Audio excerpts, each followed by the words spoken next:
Welcome to This Week in Heresy, Episode 2, Religion, Race, and Batman? This week's guest via Skype is Jay Howlett. Hi Jay, welcome to This Week in Heresy. This is the first time I've spoken to you in a while, so thank you for having me on. This was a lightning bolt out of the blue. I didn't expect my favorite, pastor friend to call me and say, hey, I'd like you to be on your show. Can you resist the urge to drop F-bombs and talk about these things? And I wanted to make a good impression because, you've done your whole pastor thing and you're official now.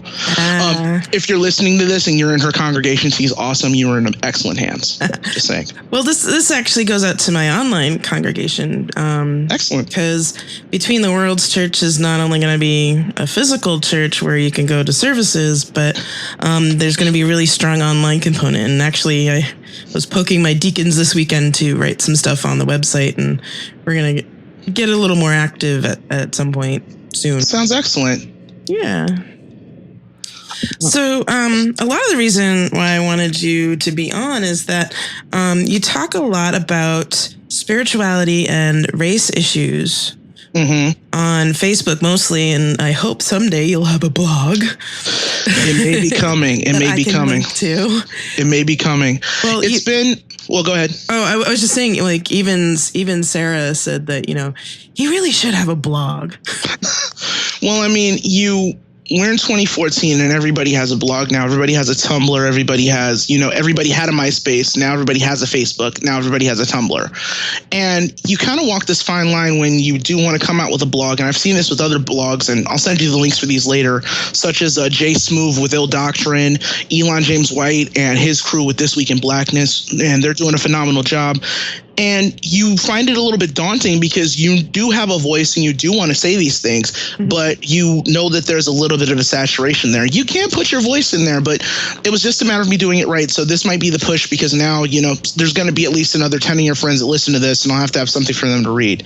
Well, yeah. So. And, you always write a lot, these long, involved, detailed, very thoughtful posts, and it's just like, this should be on a blog. Well, it came about like this. I guess this is part of the bio, but after I have something more formal later because Gina asked me to. I was in education for a decade. I've grown up between Fremont, California, Hayward, California, and Oakland, California for, the parts of my life up to now. I'm 35 years old.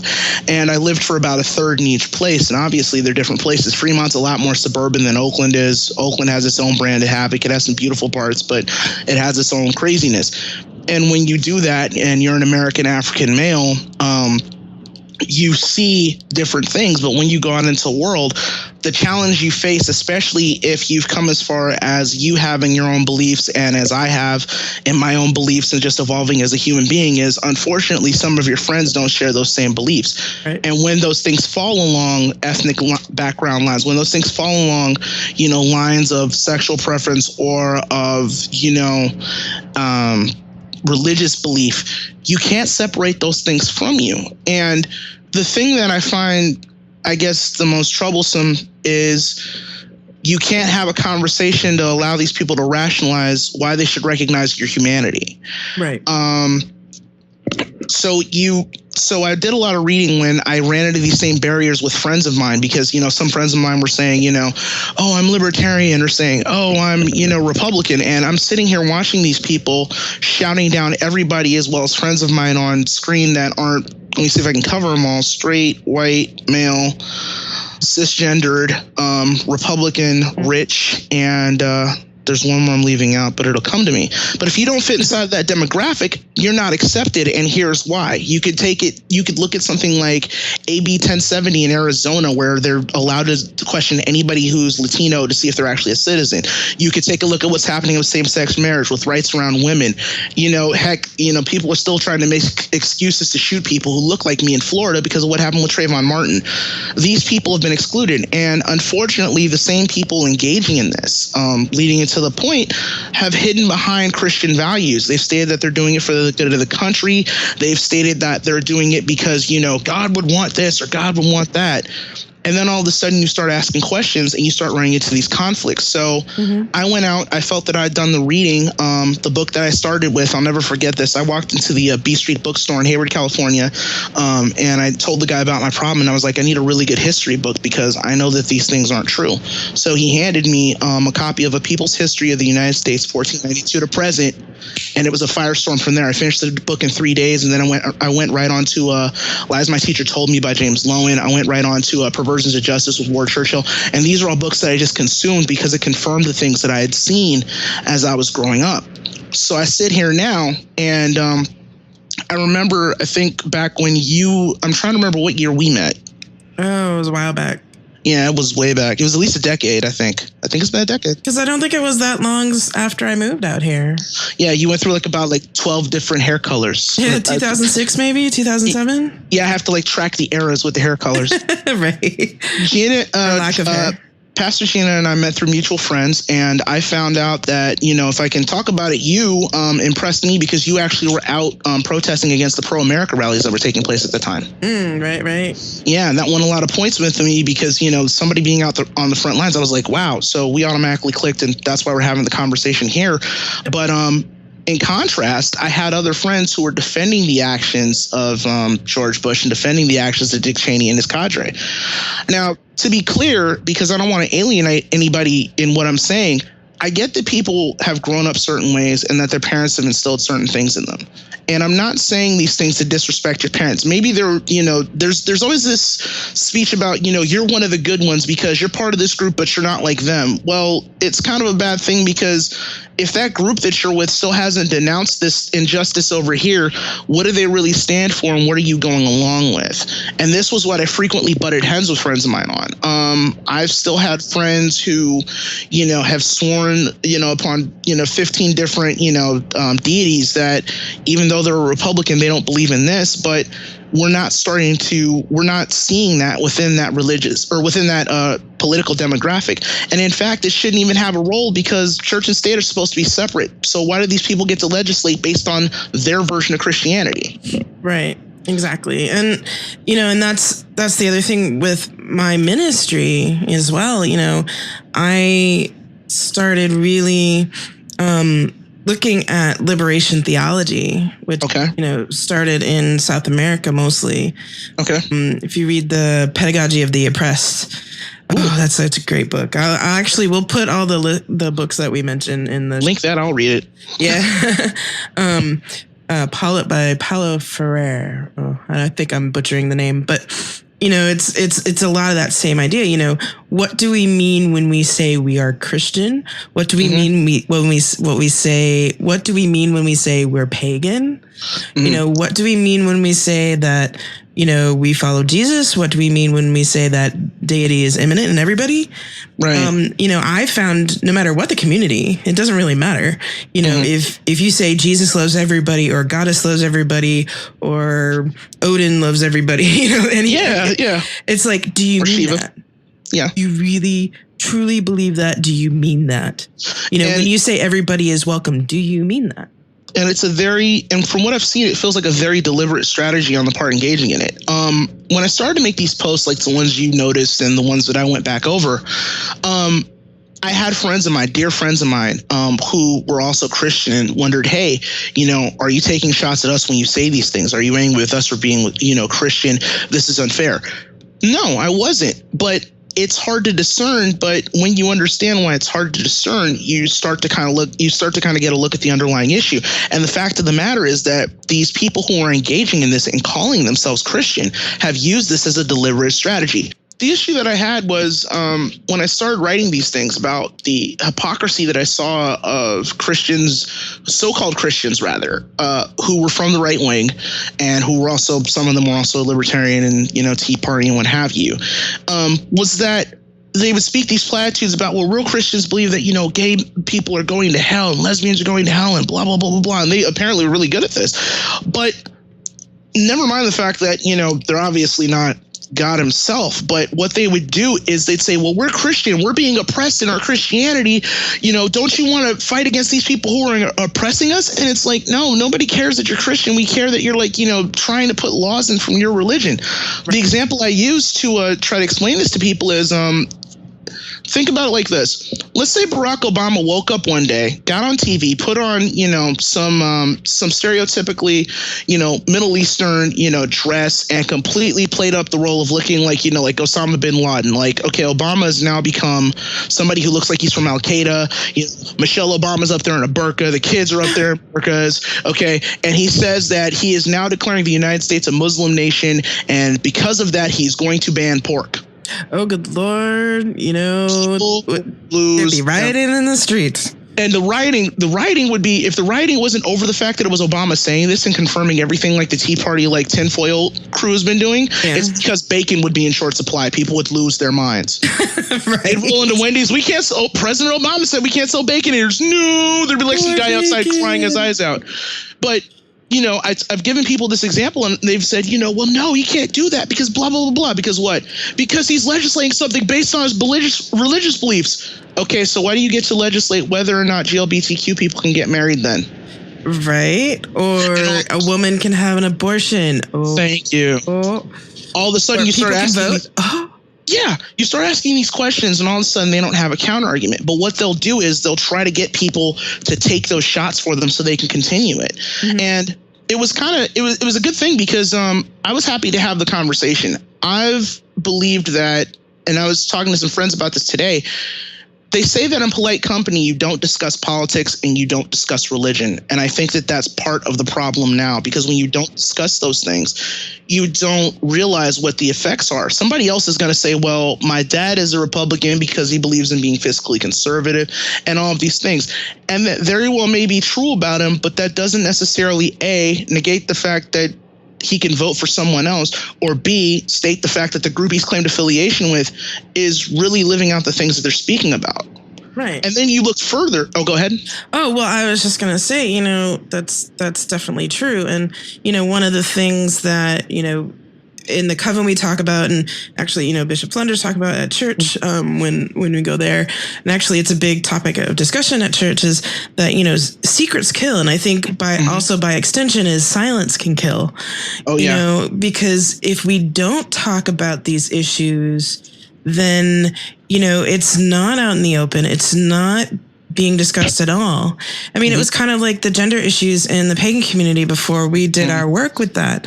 It was kind of like, this is how things roll, or Z Budapest is transphobic, and yet, it's all kind of, and nobody really talks about it.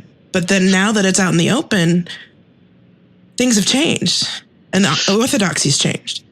And there's no room, and even within the lack of conversation, there's no room for people to grow and change. And I'm fine with you making a mistake if you are new to a community or gaining a new understanding of something. There are friends of mine that I've been blessed to have in my life who are transgendered, and I would not have even known the struggles that community goes through had I not met them. Right. And when you don't know a community, it's really easy to get in a position of, well, that's not me, but those people's humanity isn't being recognized. There's been a discussion over something as, petty as a card game, where there was a card that was rather transphobic, and the question of should we remove this, and you probably saw that post, or should we keep Cards Against Humanity, right? Yeah, and Cards Against Humanity is not a nice game. It is definitely not a PG-13 game. I'm not going to endorse that for anybody who's not prepared for it. Bad adult game. It is a bad game, but the question is, it is a game for adults, but the question that was presented to me, and I went back and forth with a friend of mine, is, what's so wrong with this card? And I was like, well, you have the right to keep it in your game, but if all of a sudden you have some transgendered friends that they don't want to play with you, and you're curious why, you may want to evaluate that. And keeping silent is what doesn't allow for that evaluation. Well, yeah, it's just like, the whole rape culture thing too. Oh, gosh. That can be a whole nother show in and of itself. If you want to call me back to talk about MRAs and just have me just talk badly about them for 30 minutes, call me back. All right, we will do that. But that's a whole nother thing in itself. It's you sit there, you hear it. What do you do? Right. And when you're not, and there's also another factor too, and it's that if you're part of the majority in that situation, you have a more powerful voice than somebody who's in that minority. If I'm there, let's say I'm in a room full of, white males, and I'm discussing privilege, and I'm having this very volatile conversation, because when you bring this up, a lot of people tend to feel guilty. You get the whole, I never owned a slave. Some of my best friends are black. You go into this, and that's across any minority. Some of my best friends are gay. Some of my best friends are Latino, what have you. If you're not part of the minority in that situation, if you're part of the majority and you say something, your voice is 10 times more powerful because you have nothing to gain by it. There's this really backwards mentality in the United States and in a lot of places, I guess, that says, I'm only saying this for my benefit. I'm not saying it because this person over here doesn't deserve to be, assailed, treated less than, it's strictly for my own benefit. Right. And it's never, it's when you have somebody in that minority or that majority rather, who recognizes that you have more power in the situation, because all of a sudden it's like, well, wait, you're not one of them, so why are you saying this?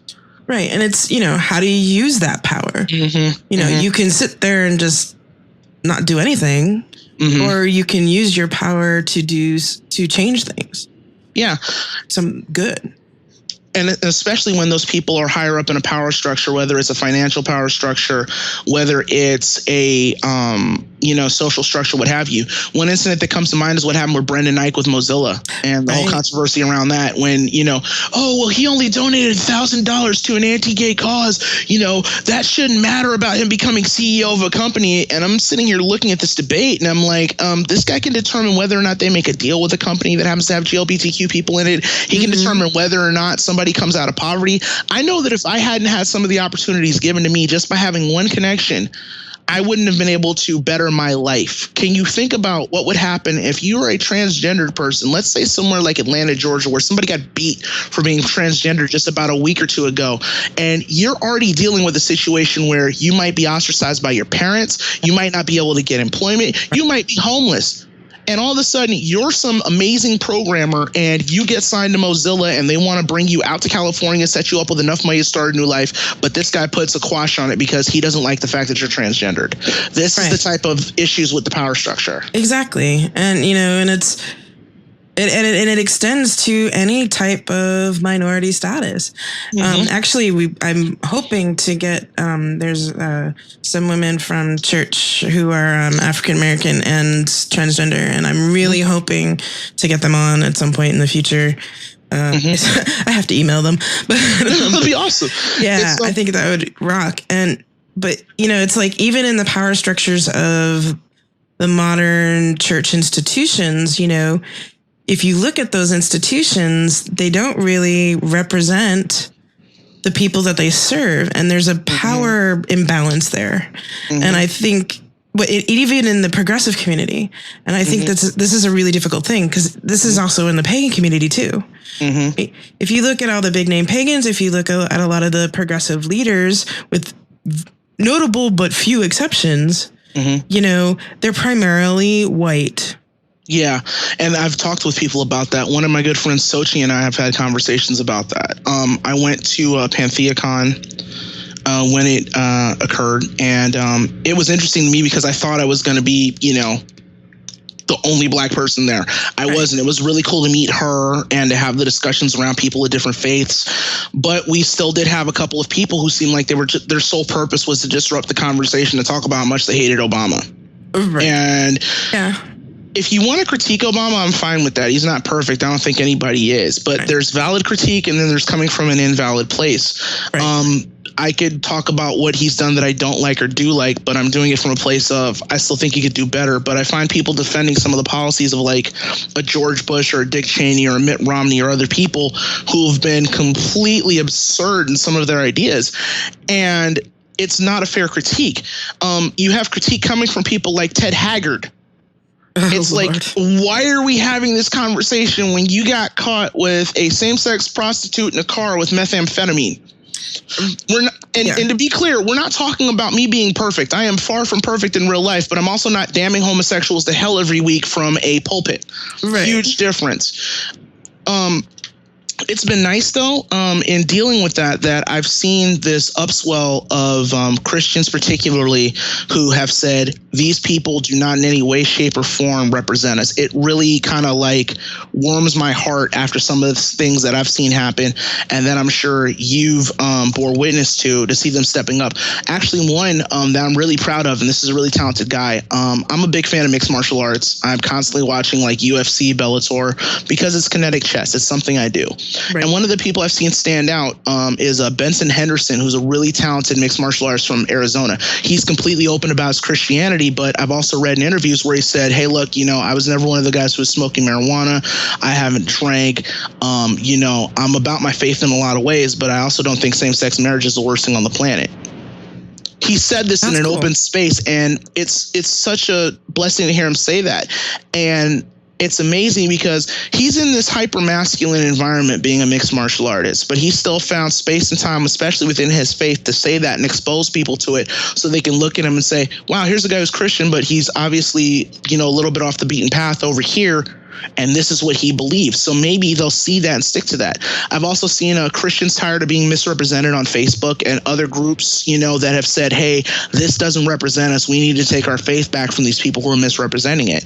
Because we've had 8 years, we've had a solid 8 years with Bush of people completely misrepresenting it. And now they're kind of trying to hold on to the strings of it.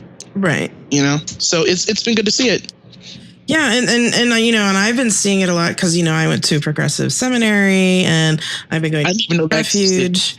But I want since you're kind of outside of my own little religious bubble, one thing I wanted to ask you is, do you think there is a racial divide in the progressive movement as far as religion goes? I think that there easily could be. I think here's the main problem. This is the fundamental problem when it comes to speaking in progressive terms, in my opinion. So, this is an expert opinion or whatever. White males don't realize the fact that the people that they see in power who are the same color as them do not care about their best interests. Mitt Romney, with all of his wealth, does not care about you and is only looking to manipulate whatever he has to in order to get your vote. It's the same thing with Richard Cheney, and to an extent, and dare I say, it almost, and people would say, well, why are you not giving Barack Obama that same critique? And here's why, and this is the fundamental difference. When you're dealing with Mitt Romney or you're dealing with George Bush, in my opinion, you are dealing with a person who is the default. This is who American society was set up for. They can go anywhere, they can do anything, there's no critique. Mm-hmm. We have people analyzing what Michelle Obama is wearing and talking about her arms, and we have people talking about Barack Obama saying certain things. Right. This is common topic. He is under a different, magnification as to his behaviors and his mannerisms and the things that come out of his mouth. It's completely different. Why? Because he's not the default. There could be a divide in progressive Christianity based around that, because I think that there are some people still trying to hold on to that good old boy GOP mentality. They want to stand up for America. And to be clear, I don't have a problem with you being conservative. Mm-hmm. I have a problem with you imposing it via law on everyone. Right. That's the issue. If you are a person, in my opinion, who doesn't believe in abortion, don't have one. Yeah. That's cool. If you're a person who doesn't believe in same-sex marriage, don't get married to the same sex. That's fine. That shouldn't exist. Right. Nobody is forcing you to marry, the 250-pound, guy who's a little bit hairy and says he goes, parties with his boyfriend on Fridays. Nobody's forcing you into that.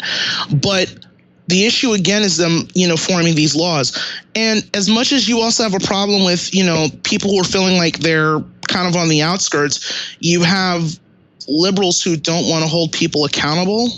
If that makes sense. Absolutely. They're a little bit too permissive, and they're saying, oh, these people are doing this because they're poor. It's like, no, they're doing it because they're being a little bit of jerks, and they're waiting on that. They're waiting for you to give them a pass. I like to call it the Batman Joker Punisher example. Yeah. This is going to sound completely strange to people. I got like 3 minutes left, so I'm going to fit this in. Think about it like this. For those who aren't familiar, maybe you haven't read a comic book. I don't know, and I'm not, judging you for that. Batman is Batman. He is a superhero. Joker is the Joker. He's a villain. Punisher is a hero from the Marvel Universe who happens to use firearms instead of superpowers. He kills people. they go to Gotham City, and the Joker is meeting with Jigsaw, who's a villain in the Punisher universe, for some sort of business deal. Punisher and Batman both show up through like kind of different angles, and they start kicking, supervillain butt, and the Punisher chases Joker out, and the Joker trips over some garbage cans, and he's telling the Punisher, oh, well, I could possibly be rehabilitated, and all this other, blather about how, he's still redeemable. The Punisher doesn't say much. He just cocks a 45 caliber pistol and puts it to his head and is about to kill him until dun-dun-dun-dun. Batman swoops in and saves him. Mm-hmm. What does this have to do with anything? I believe that there are certain people who wait to exploit that sense of mercy in people. Yes. And the people the liberals who went too far, I guess, give passes to are those people. Nobody's saying that you should be able to necessarily quote unquote get a free ride. Like there's still really these old boy beliefs like, oh, everybody who's on, Social Security or who's on welfare just doesn't want to work and things like that. Yeah. There's some people manipulating the system, but the number of them is so much smaller than the people who actually need that help. We live in a time where, we have people suffering massive layoffs and they can't find ways to provide for their family. It's not a lack of hard work on their part. It's a lack of them having an opportunity. But you have other people who look at the people who are blatantly abusing the system and say, well, that's just how those people are. And that's not as good. And that's not good either. Yeah. So I could see a split. I don't see one now. A friend of mine named Jessica, who's actually genius, said that she thinks that you're going to have gay white men who start kind of gravitating toward the GOP. Yeah, and the log cabin Republicans do exist, right? Yeah, but, which makes no sense, right? And a wise mentor told me a couple years ago, and she said, even the margins have margins. Right. And and at that point, it was also in reference to myself. I'm a Wiccan Christian, and I'm in a church that's kind of is Methodbapticostal. Methodbapticostal. That's what Bishop calls it. Wow, that's awesome. You have to come to refuge with me one day. Okay. But I was theologically, I was on the margins, even in that church, because there's a lot of stuff that when you come from a conservative background or a different background, you don't get rid of that right away. No, you don't. You can't. Whatever you learn from the cradle is something that is always in you, and it takes a lot of work to change that. Certainly. And so, how do you, I know for me, when I'm dealing with people and they're coming up against my theology, my Wiccan Christianness, and it's something new to them, it's like, okay, how do I teach them and meet them where they're at and be real about it? It's a really tough thing. You want to try to explain this because they're sitting here seeing all of these things where it's like, these people are damning me to hell. The things that put me in touch with it, and I'll out myself, as being pansexual and whatnot. It's kind of the power of a mask, I guess. Right. Was that there was a guy named Lonnie who was in my mother's life, and he was like a father figure to me. And I'll never forget this because A, he was a guy I looked up to. He was working this great job at Citibank, and he's one of the reasons I got into computers. And B, about a year or two after that, I saw him sitting in a hospital bed, and he died of HIV. Right. And when I came to terms with my own sexual preferences and whatnot, he definitely helped with that, and he helped me find strength in it because this is also somebody I knew who was doing God's work. Right. This is somebody I knew who was extending that hand that most of the Christians that I know of and that I still deeply respect do.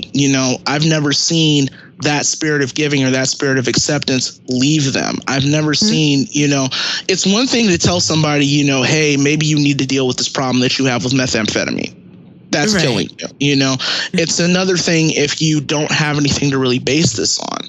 And people like yourself, and I'm not saying this just because I'm on a radio show, by the way. She is actually an awesome person. I've seen this before you knew any of it. I'm not just kissing butt here. I like to clarify that.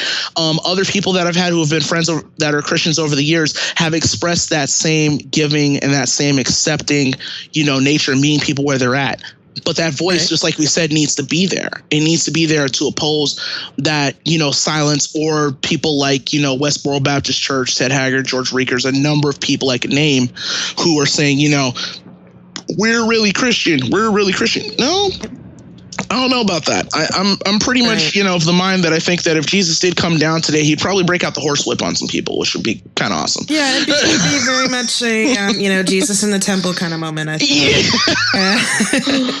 But it's people like yourself and people who are Christian and saying, hey, we accept you. We will perform same-sex marriages at our church, and we will accept you in our congregation. We're going to open those doors. Or, that's how I came into Unitarianism. I saw when I went to the Unitarian church that I did, okay, you're Catholic, you're Christian, you're Muslim, you're Jewish, but we all care about these social issues. We all care about helping the poor, making sure that people have enough to eat. So let's work together on this. Mm-hmm. Exactly. And that's the type of acceptance that builds a community. Oh, yeah, absolutely. Yeah. But it's also respecting the differences too. And I talked with this Sarah on the show last week with Sarah. It's accepting that, yes, we have similarities, but we also have differences, and acknowledging, hey, you have this difference, but that's okay. Yeah, it's a matter of peaceful coexistence. I mean, I always see the bumper sticker in the Bay Area that says coexistent and has like 6 or 7 different symbols on it. And that's how it should be. Okay, your thing in your religion is you still want to help the poor out, and maybe you want your wife to be more covered and you eat pork, and that's different from me. Right. That's cool. It's not like you're forcing your beliefs down my throat. That's also been something that gave me the animosity that I had when this conversation came up, because time and time again, I ask people, okay, you're fine with, these Christians because they are saying they're Christian, but they're setting up laws. If you had somebody say who was Wiccan who said, and you must make a pentacle in front of your house and put sprinkles on it and put a My Little Pony, Pinkie Pie in the center, you'd have a problem with that if that was law. Absolutely. So why do you get to pass something that says, somebody can't, marry who they love if, they're doing it out of love? So, yeah, I have one last thing I want to talk to you about. Sure. And I think this goes for any person who is in the majority who wants to be an ally to a minority, and using those in general loose terms, and they're not great, but hey, it works for now.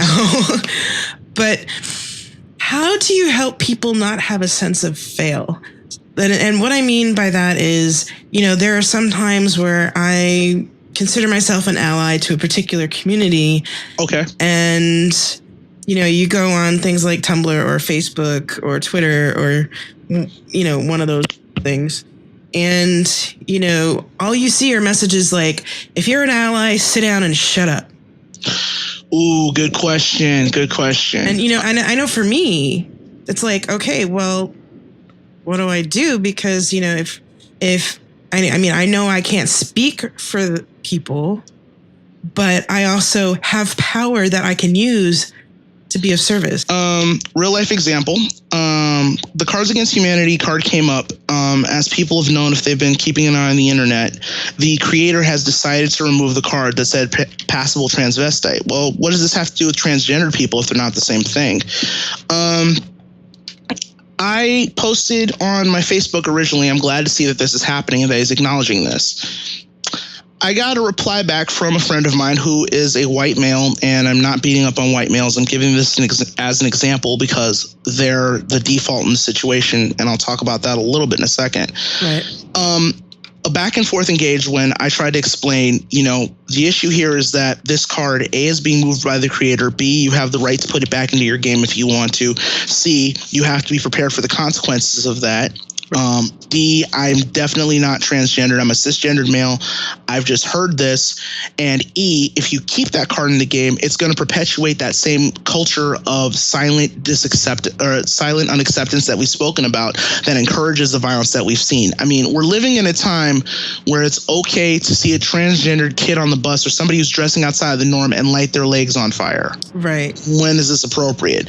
So what does this have to do with what we're talking about with the sit down and shut up thing? Simple. I'm cisgendered. I'm not transgendered. I'm pretty much probably going to be male till the day that I die. But the first thing that I did when I made that post and had that conversation was I went to my transgendered friends and said, hey, is this acceptable? Is there anything I missed in this? I don't want to do that. And personally, I don't think it's justified to tell people to sit down and shut up. Yeah. I really don't. There's always this saying that it's not your job as a part of the minority in question to educate the majority. And that's true, right, but it's only to an extent. One thing I've stressed with the kids I've been blessed enough to mentor, like Michael, who's this like 6 foot tall Jewish kid that I know, right, and Willie, who's, you know, a black kid that I know. I'm just mentioning this as details. I met him while I was working at a high school in Oakland. He picked me up as a mentor. I don't know why he doesn't know what I did in Vegas, but well, that's good, I think, right? Right. But I say that because I always told them, do your half. You have to, you know, nothing, there are a lot of situations in life where you'll think that 100% of your work is what got you there. But a lot of it, there's at least a good portion of it that's luck. Some of it's connections. There's an X factor. But if you do your half to prepare yourself, that's what's going to help you. And I feel that just as the person who's asking the question and in that situation where they're uncomfortable because they feel that they're to blame has to do their half to actually ask the question and try to get the answers, if I'm part of that minority that's dealing with the issue, I have to explain why that is. Right. But as an ally, I'm not a part of that. I just know it.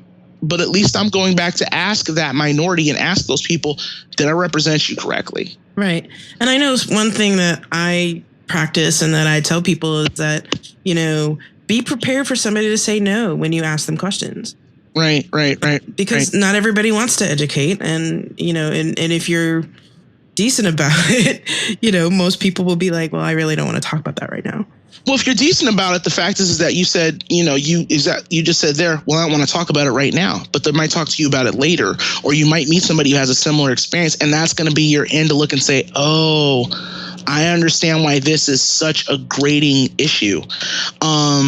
It happens all the time. I've told my friends openly, if you have any questions about why black people or why black men feel XYZ about this, feel free to ask me. I can at least offer my opinion and try to give some insight. And I would ask the same of any of my other friends. And it helps you grow. It helps you gain, you know, new experiences and gain knowledge. Mm-hmm. And to connect back to our earlier conversation too, that's part of the issue with what was happening, you know, earlier.